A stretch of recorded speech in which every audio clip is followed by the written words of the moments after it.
I'm speaking with The Garden, and we're here in a garden. Where did you get the name Garden from? Now it represents growing and progression, just like an actual garden. And it talks basically just like a plant would grow, so do we as musicians and in this particular project. What's Vada? Hey, how would you describe that? Vada is basically our own genre, and it's our own form of expression without having to use anything else that's already been made or revert to the past or anything like that. It's just the here and the now for us, kind of. It works for us and it feels right to us, so that's why I do it.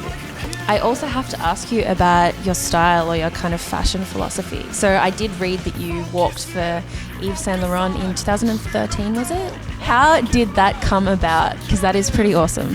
First time we walked with them was 2013, and then we did it 2 other times. We walked with them, and then we did a campaign with Eddie, and then I don't know, it kind of came out of nowhere. It comes out of nowhere for everybody, really. It's been nothing but beneficial, so can't complain. Did you have any? So you didn't have any modeling experience before, did you? Not necessarily. We did a couple spa commercials for really like a kind of like low-key agency when we were low key. Fletcher got paid so much.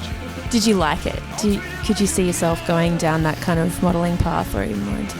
I mean, it's always fine when the door opens for a side thing, but as far as we're concerned, I mean, this is the main jam. It's also really interesting. You guys like to play with androgyny a lot, or like, wearing women's clothing and makeup and things like that. Have you made a concerted effort to kind of do that, or what's the philosophy behind that? I mean, I never really wear women's makeup or anything like that.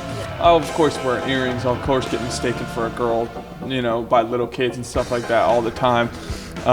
But as far as that goes, I just like to, when I go into the women's section at a clothing store or something, I'm not necessarily looking for a dress or looking for like something that looks like it's from a woman necessarily. I'm just going because I like the fit, and I'm not necessarily boxed in by, oh, this is in the women's section, I can't go there. So All I think of when I think of women's clothing is like, okay, going to the women's section, there's no guys there, which means I have free pick on all that stuff, basically. I was really interested as well in the track that you just put out the other day. Yes, and Vexation. And I was reading, I think you did an interview with Rolling Stone Australia, and you were talking about how you wanted it to be like an anti-sexual assault song, looking at it from the perspective of the victim.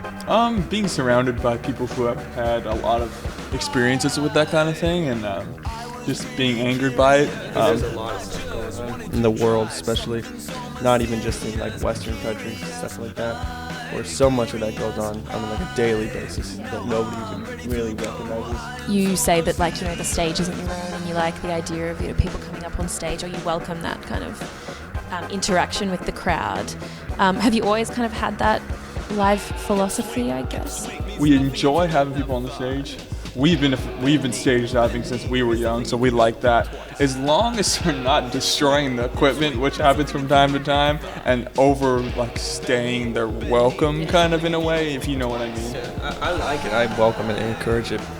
It's kind of the thing where it's like, if you're falling over the drum set more than one time, you should probably just jump off. And you're going to be performing in Melbourne tonight. Do you have any live performance things that you have in mind that you're going to do? Fletcher's going to go full clown makeup. He's going to do... before anybody goes on stage, I'm running, doing baseball slide right in the middle of the stage.